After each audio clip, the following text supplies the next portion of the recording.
Yeah, Trouble1701 here, and today we're going to be ranking the seasons from classic Doctor Who from worst to best. Now, as most of you know, I have not seen all of classic Doctor Who because even though I have been watching Doctor Who since I was 3 or 4 years old back in the 80s, I live in the States where access to Doctor Who is very limited to pretty much what came on PBS, our public broadcasting system.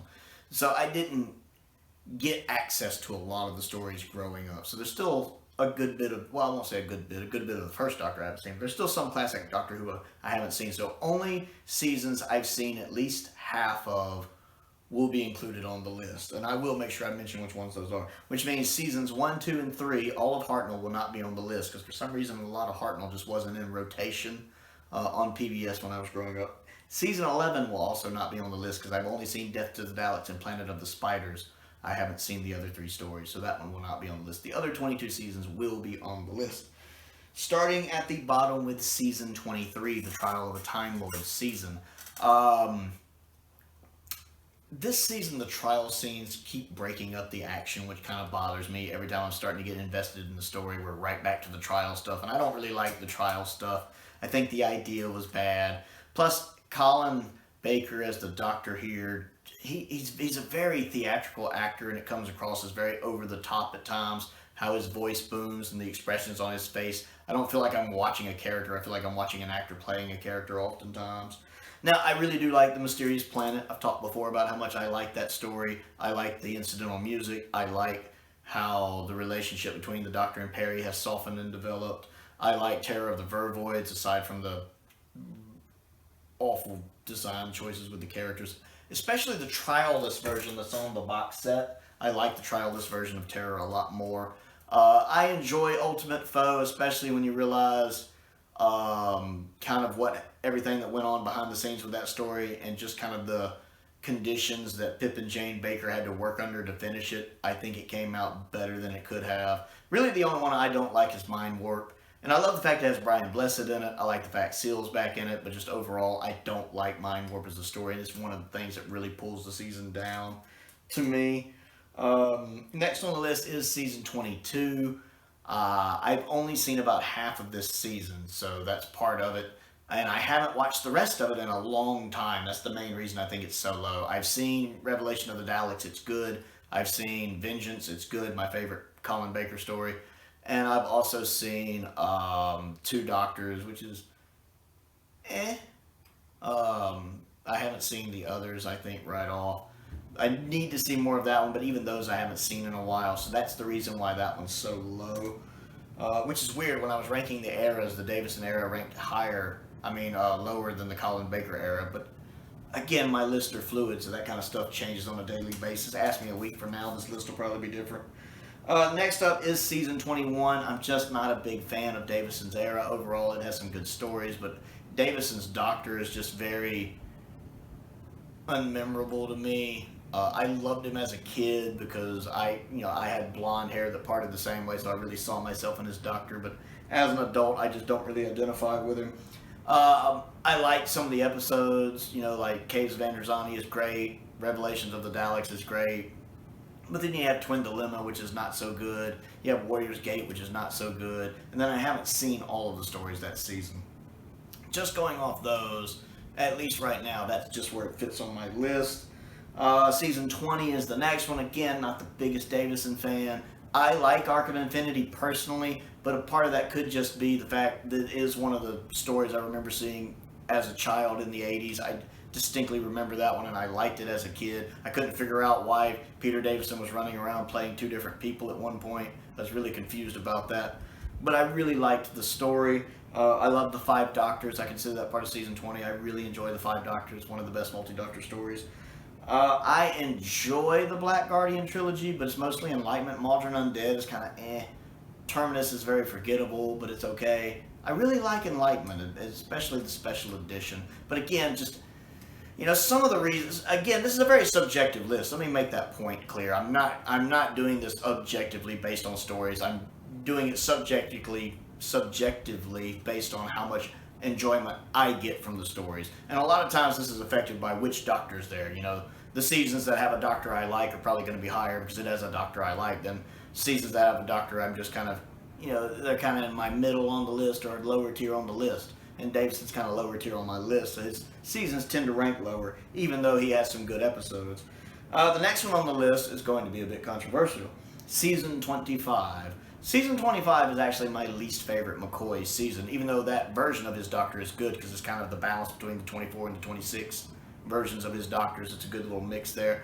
Remembrance is good, but I personally think Remembrance is a little overrated. I still think it's good, but it's my least favorite of the 80s Dalek stories.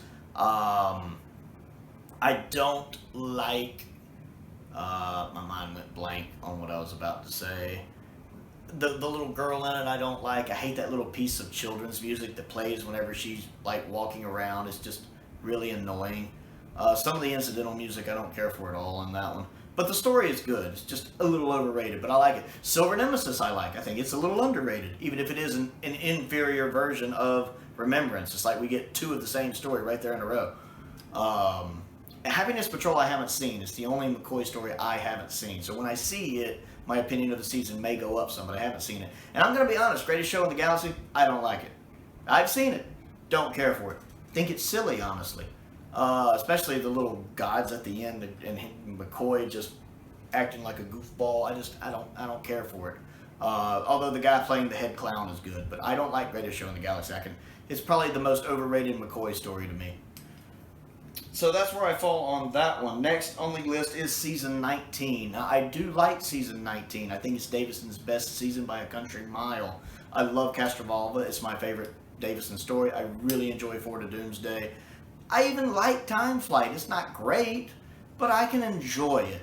The only story I can think of I really just can't stand from it right off is Kinda, which is one of the most overrated stories in all of Doctor Who. I hate Kinda. Like, I don't just mean I don't like it. I mean, I hate Kinda. I cannot stand it. It's another one of those, I'm perfectly fine never watching it again. I will watch it again at some point, but I never really need to watch it again. And it's one of the things that pulls Season 19 down for me. Next on the list is Season 24. And we are into seasons I really like, because I love most of Classic Who. It's really hard to do this list. It's really hard. I love Season 24. I think Season 24 is really good. Time on the Rani is alright. Especially when you know all the behind-the-scenes stuff that went on behind it. If you watch all the bonus stuff on the Season 24 set, and you realize, this was a story, it was supposed to be in a forest at one point, it was supposed to be Colin Baker's doctor at one point, Andrew Cartmel wasn't involved in it in that particular story. There's so many things that went on behind the story and so many changes that had to be made to a story that, to be honest, we're lucky it came out as decent as it did. Plus, it looks like Kato Mara is just having a blast there, and I love that. So I do think it's better than its reputation. Paradise Towers, I love Paradise Towers. It is such a good story. Anytime people are like, Season 24 is so camp, or Paradise Towers is so camp, I'm like, have you actually watched the freaking story? No, it's not. It's not lighthearted and campy and silly. It's dark as fuck.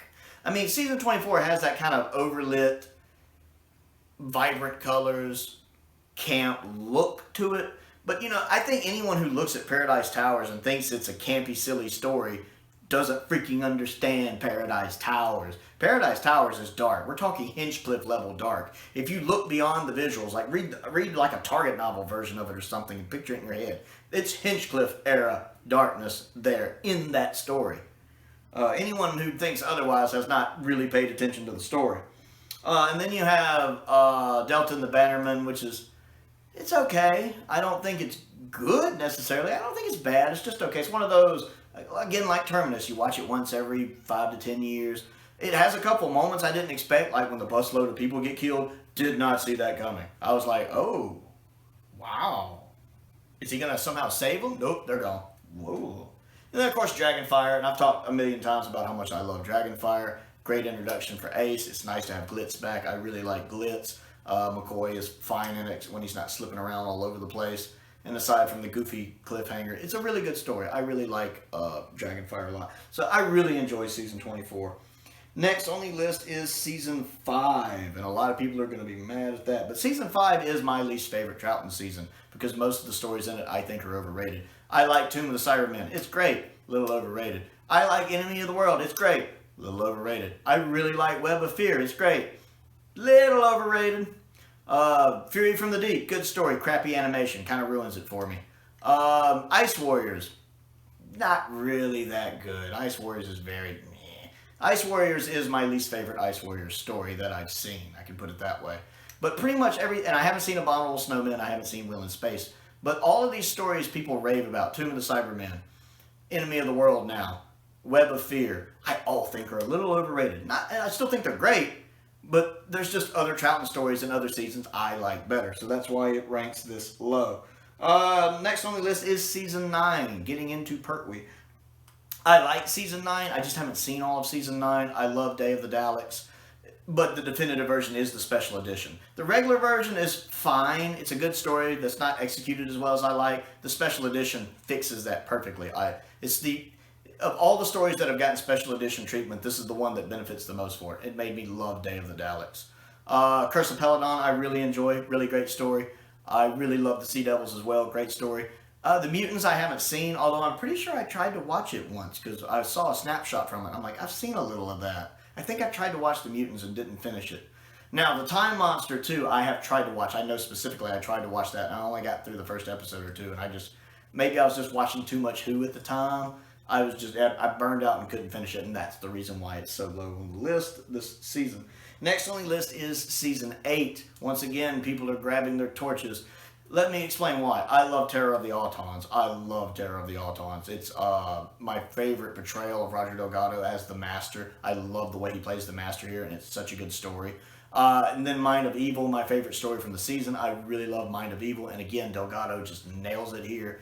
I love how well him and Pertwee get together. You can tell they were friends in real life. Such a good story. But then you have the Claws of Axos, which I think is rubbish. Pure rubbish. I do not like the Claws of Axos. It's watchable, I will say that. It is something I can go back and rewatch. And I really like that one kind of federal agent guy. He's cool.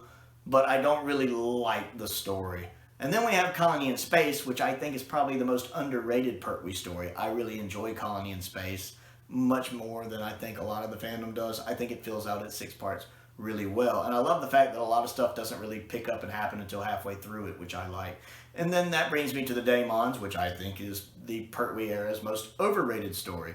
Let me be clear, I like the Daemons, but it's just, I like the Daemons. It's good. It's not good, it's good. It's definitely not that like top 3 Pertwee episode thing though. I really think, I don't get the just ravings people do about it. Like if somebody came up to me and said, tell me a Pertwee story I have to see, I'm not going to be like, you got to watch the Daemons. Not going to happen. The fact that Daemons is in this season is one of the reasons why this season is so low. I'll put it that way. Next on the list is Season 16. You're thinking Season 16 is higher than Season 8? Yes, because while none of the stories in Season 16 are as good as Terror of the Autons or Mind of Evil, I still enjoy it better. Part of this is just the fact it's Tom Baker, and I freaking love Tom Baker. He is the Doctor to me. He is the gold standard. He is the legend. He is the one that all other doctors are measured against. He is the definite article, you might say. I love Tom Baker. And I really enjoy, and while I don't think Season 16 has a bona fide classic like most seasons do, I do love most of the stories in it. I love the Ribos operation. It's such a good story. I love the interactions between Tom and Romana at the beginning of the story. Because I love Romana 1 a lot more than I do Romana 2 personally. I like Mary, and I love their interactions in that.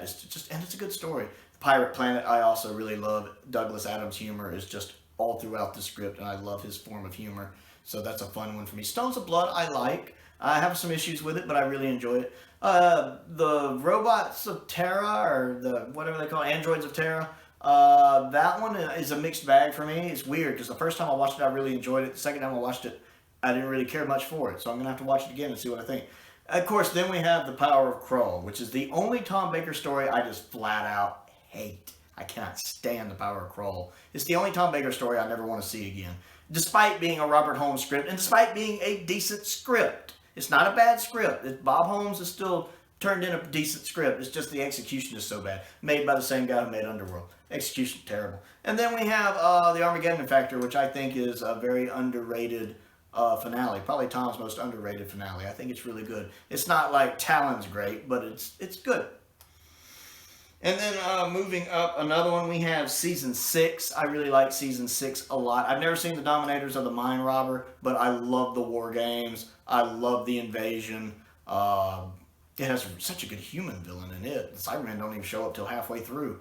I love the Seeds of Death. It's really good. I've never seen the Space Pirates, of course. And I think the Crotons is really underrated. I think it's a really good Bob Holmes script.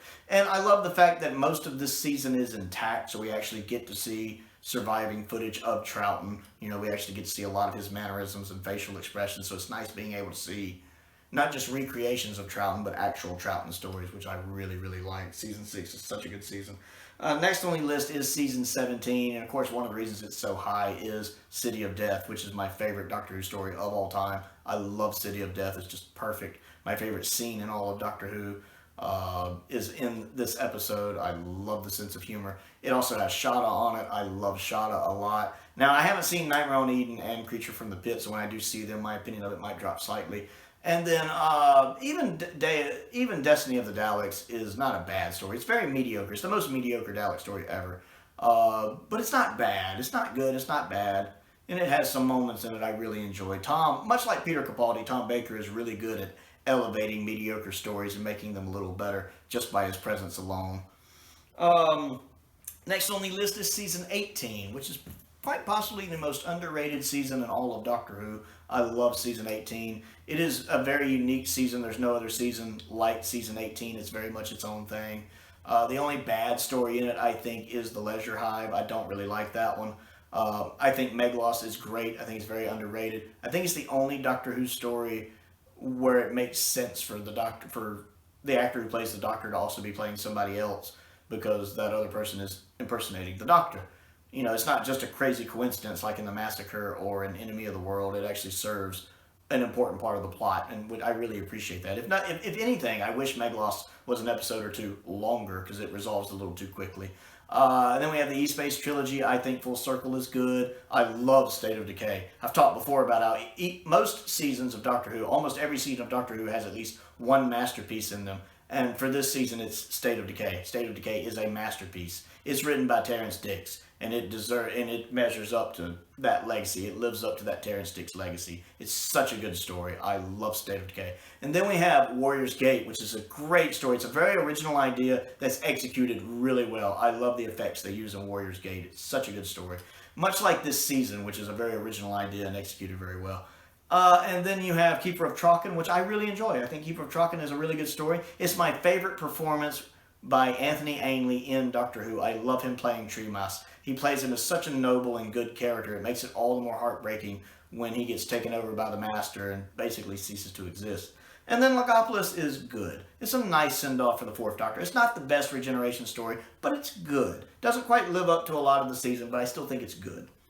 Moving along next, and this one's probably higher than a lot of people put it, is season 26. I love season 26. If season 18 is not the most underrated story in Doctor Who, it's season 26.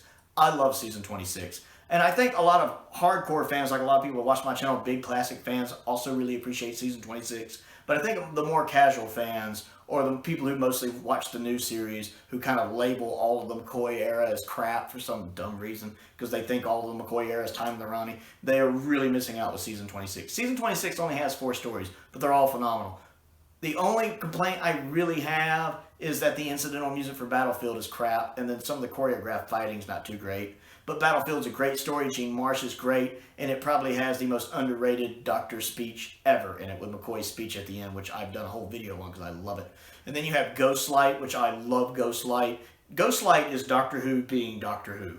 It is Doctor Who at some of its Doctor Whoiest, and I love that. Curse of Fenric, which might be slightly overrated, but he's central Doctor Who viewing.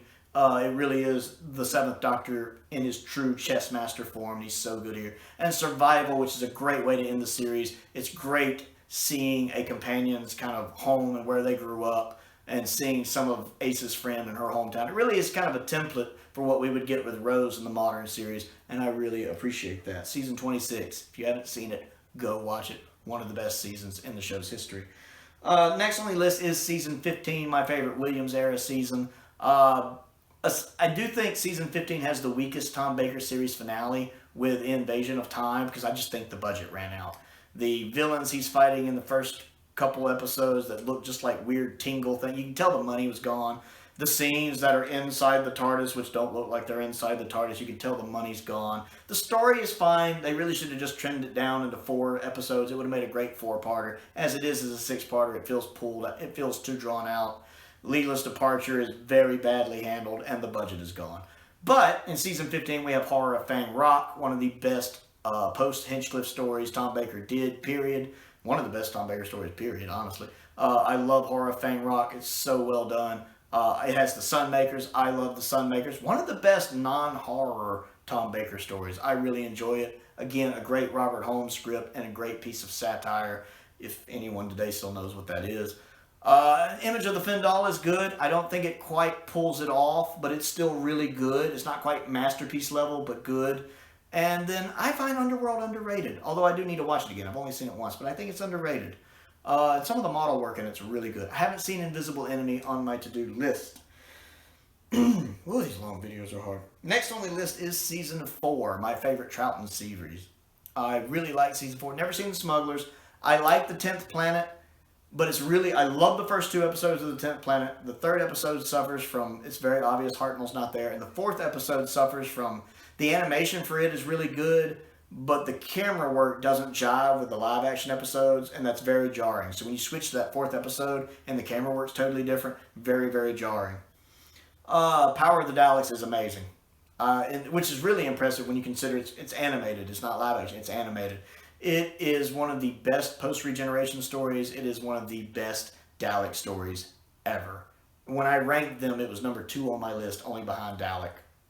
It even beat out Genesis. Those are almost tied in Genesis. But just saying something's tied with Genesis is pretty impressive. I love, and the fact that it does it completely in animated form, and even the 2016 animation had me sold on it, because that was the one I saw first, because I got it right when it came out. And I love it. I think Power of the Daleks is amazing. Never seen Highlanders, never seen Underwater Menace. I've been told I'm not missing much. I love the Moon Base. The Moon Base is my favorite animation we've gotten so far, with the 2 of the 4 episodes being animated. And I love the fact that Planet 55 had really perfected it. It's my favorite style of animation, and they really have the camera work down. It's never jarring jumping from animation to live action, because you go from animation to live action to animation to live action, and it never feels out of place. They seem to move pretty seamlessly for me when I'm going from episode to episode. Plus, I just love the story. It's probably my favorite Cybermen story. I really, really, really love the Moon Base. Then you have the Macra Terror. I'm a huge fan of the Macra Terror, and that's completely down to the animation. I think that's the best animation we've gotten post-Power, and probably the best we'll get post-Power. Sun and Moon Studios did such an amazing job. I wish they would get them back. Everyone moves so fluidly, and with the creative liberties they took with it, it really did make it more than I think the original production was. And because, as a result of that, I am a huge fan of the Macra Terror and always find it a fun watch, in color or black and white. Then there's the Faceless one, which I really enjoy. I think it might be a tad long at 6 parts, and the animation is not quite as good as Macra's, but it's still really, really good, and I really like it. I haven't seen Evil yet, because I'm waiting on my copy of Evil to get here as I record this, but I hear good things about it. So I think Season 4 ranks this high for a reason. It's my favorite Troughton story for sure. Next on the list is Season 14. I'm getting into Hinchcliffe era stuff. Because I love Tom Baker. I mean, you have Talons, which is amazing. I don't think there's anything wrong with Talons. I don't think there's anything wrong with Talons, be it because of how it's aged. I think Talons is aged just fine. I have no issues with it. I love it. It's a good story. I really like a lot of the scenes with Leela in it. Mask of Mandragora I like. I know some people call it maybe the weak link of the season, but I think it's a good story. Resolves a little too easily, but I like it. Hand of Fear is good, even if episode 4 is a little weak in it. I think it's really good. Deadly Assassin is probably, I think, the most overrated Bob Holmes story, while still being really good, because it is a Bob Holmes story. I have some issues with it, but I like it. Face of Evil, underrated. Love Face of Evil. I love Leela a lot. Leela's one of my favorite companions, and I really like both of them in this story. And then Robots of Death, which I actually think is overrated, but really good. I like Face of Evil more than I do Robots of Death. But my God, that robot design of Robots of Death is so timeless. They did such a good job with that robot design, I have to say. Season 14 is just great. We have some of the Doctor with Sarah and some of the Doctor with Leela, and probably the only Doctor Who episode in Classic Who where he doesn't have a companion. He's solo. So it's a really good season. Number 4 on the list is Season 7, because I really love Season 7. We have Spearhead from Space, which is great. It does so many things right. It's a great post-regeneration story. It has so much it has to do. First Doctor Who story in color. Brand new Doctor. Starting the exile to Earth. Getting us even more used to the Unit family, which the invasion had already started. And a new companion. And it pulls all of this off effortlessly. And I love the fact it's the only classic Who story we have in true HD. I wish we had more, but I'm glad we have at least one. Doctor Who and the Silurians, another great story that teaches very important lessons. Doctor Who and the Silurians is what Orphan 55 wishes it could have been. It's such a good story, and I love the ending to it. It's one of my favorite endings in all of Doctor Who because it does teach such an important lesson. And then you have Ambassadors of Death, the one weak link in this season. I don't like Ambassadors of Death. And that's an interesting one because Ambassadors of Death is, I know people who love it. I know people who agree with me on it and don't like it. It is one of those that I see people go both ways on that one. I don't. I think it's way... Alright, we were talking about Ambassadors of Death and how shitty Ambassadors of Death is. Ambassadors of Death's main issue is just it's too long. It should have been a 4-parter. 7 parts is way too long. It's very boring. It feels so drawn out. It puts me to sleep. I like Liz in it, though. I can say that I like Liz in it. It's watchable, but I need like 3 pots of coffee. The closest thing I can think of comparing it to is Star Trek The Motion Picture, where I need like 3 pots of coffee to get through it. Next up, Inferno. Still got to talk about Inferno. I love Inferno. Inferno is my favorite Pertwee story. Inferno is one of my favorite Doctor Who stories of all time. It's one of the, and I do have a childhood attachment to it. It's one of the earliest stories I have memory of.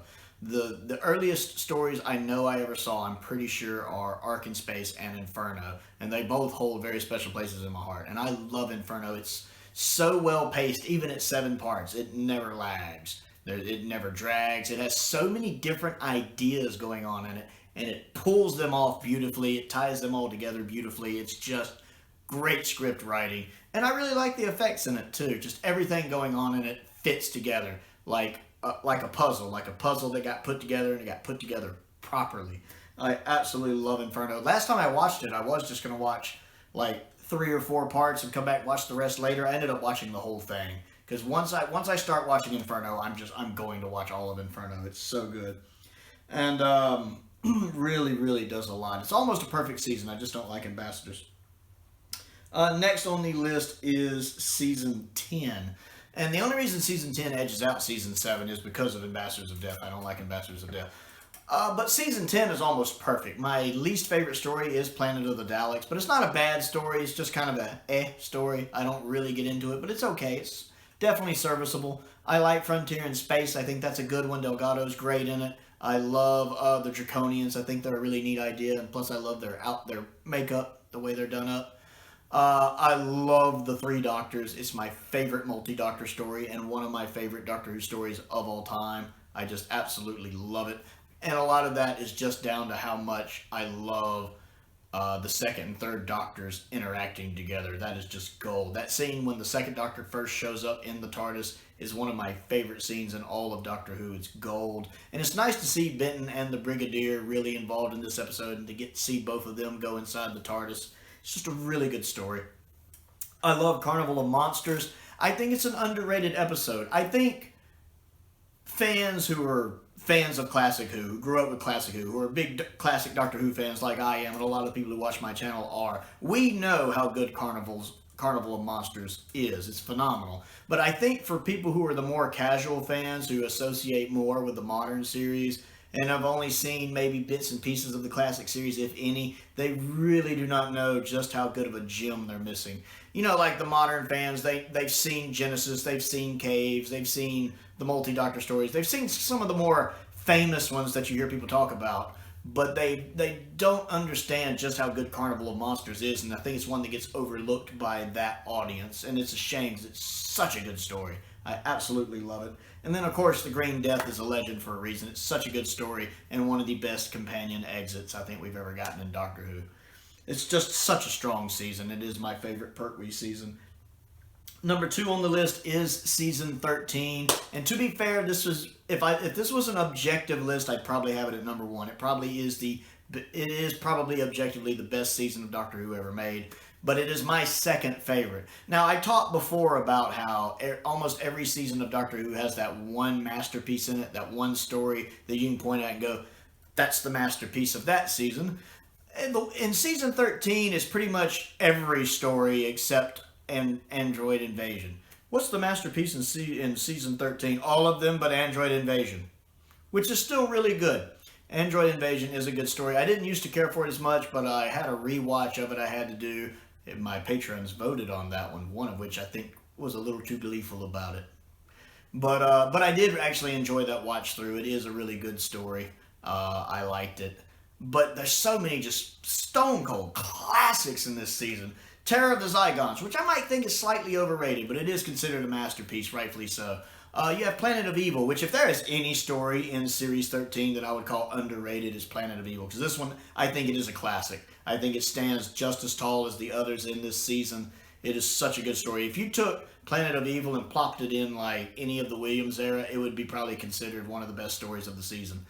As it is, it's probably the one underrated story of season 13. It's really good, though. I love the set design. That jungle design is tops. I love it. I love the story. I love the creature running around in it. I absolutely adore Planet of Evil. And then there's Pyramids of Mars, which is a stone cold masterpiece, a classic. Everybody who's seen it knows this. My only real issue with it is that the mummies don't look very convincing. I don't really like the mummy design. Other than that, I love everything going on in this story. It is so good.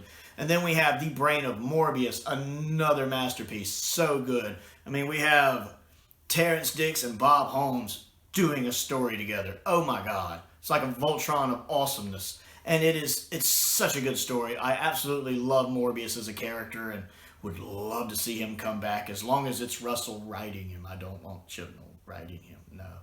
But if Russell was writing Morbius, oh, that could be so good.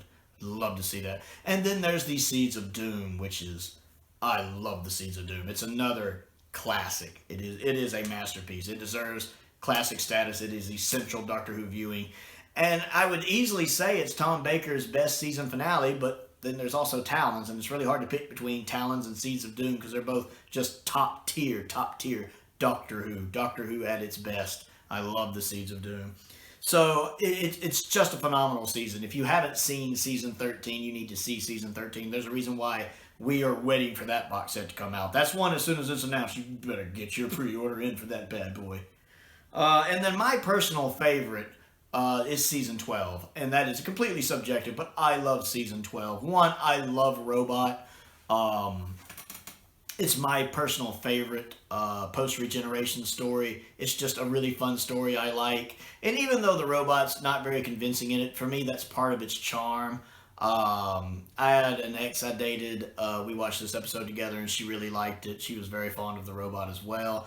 I like the fact that Tom's first story is basically a Pertwee story. So you kind of get to see this new incarnation of the Doctor interacting with Benton and the Brigadier. And that's nice for them to have one last hurrah. I think of Invasion as kind of the proto-Pertwee story, and Robot as kind of the post-Pertwee story. And it's nice to kind of have that symmetry. And then we have The Ark in Space, which is a bona fide objective classic, rightfully so. Plus, again, it's one of the ones I have earliest memories of watching, so I have that childhood attachment to it. So it works on an objective level for me and a subjective level for me. I absolutely love it. I really enjoy Sontaran Experiment. It's perfect as a two-parter. I think as a four-parter, it might have been overdone, but it knows what it's supposed to be. It knows it's just a two-parter, and it pulls that off really well. It's not one you hear talked about as much in the Hinchcliffe era, but it is a really good story. And then, of course, Genesis, which is legendary for a reason. One of the best Doctor Who stories of all time. One of the best Dalek stories of all time. The best performance of Davros to date, in my opinion. I just love Davros as a villain. And the story does a really good job of just explaining Davros to you and his megalomania and his ego and how far he's willing to go. And every time the Doctor and Davros interact in this story, it's just gold. It's such a good story. And then Revenge of the Cybermen, which I think is one of the most underrated Doctor Who stories of all time. I personally love Revenge of the Cybermen. and I just objectively don't think it gets the credit it's due. It's the only Tom Baker Cyberman story we have in the TV show, and I love how Tom Baker interacts with them. The fact he doesn't take any crap from them, he's not scared of them. He stands up to them. I love that. To me, that's just the Fourth Doctor.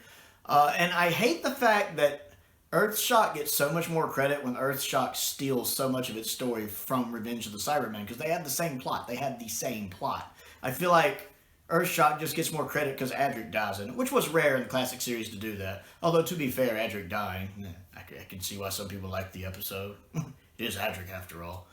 But it's hard for me to pick between the two. I do like Earthshock a lot myself. I need to do a comparison between them sometime.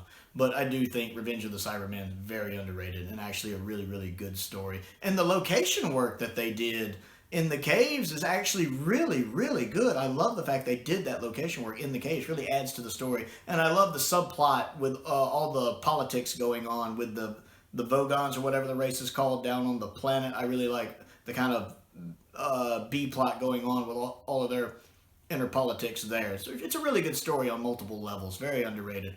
So season 12 is my personal favorite of Classic Who. So I would like to know what you think of my list and how your list would play out. So comment down below and let me know. And God, this video has been a pain in the neck to get done. Y'all just don't know. It's really been a pain in the ass. I need like 3 new patrons by the end of the day. I feel like I've earned it today. I definitely feel like I've earned some new patrons from this video. So if you would like to contribute to my Patreon, there is a link to that down in the description below. Check that out. There are several different tiers there. My entry level tier is only $2 a month, but I have others as well with different rewards. Some that give you video requests, sometimes multiple requests over the month. Anyone who joins at any tier level gets a free video request for something they would like me to do. But if you don't want to do that, if you would just like to click the subscribe button, click the like button, I would appreciate that. I am trying to grow the channel. I think I just crossed 500 subscribers. Thank you, everyone who has subscribed. Trying to reach 1,000 now, because that opens up a lot of stuff, including the community tab, so I can do posts and pictures and stuff like that. So now the goal is to hit 1,000. But I appreciate everyone's support. Most importantly, thank you for watching.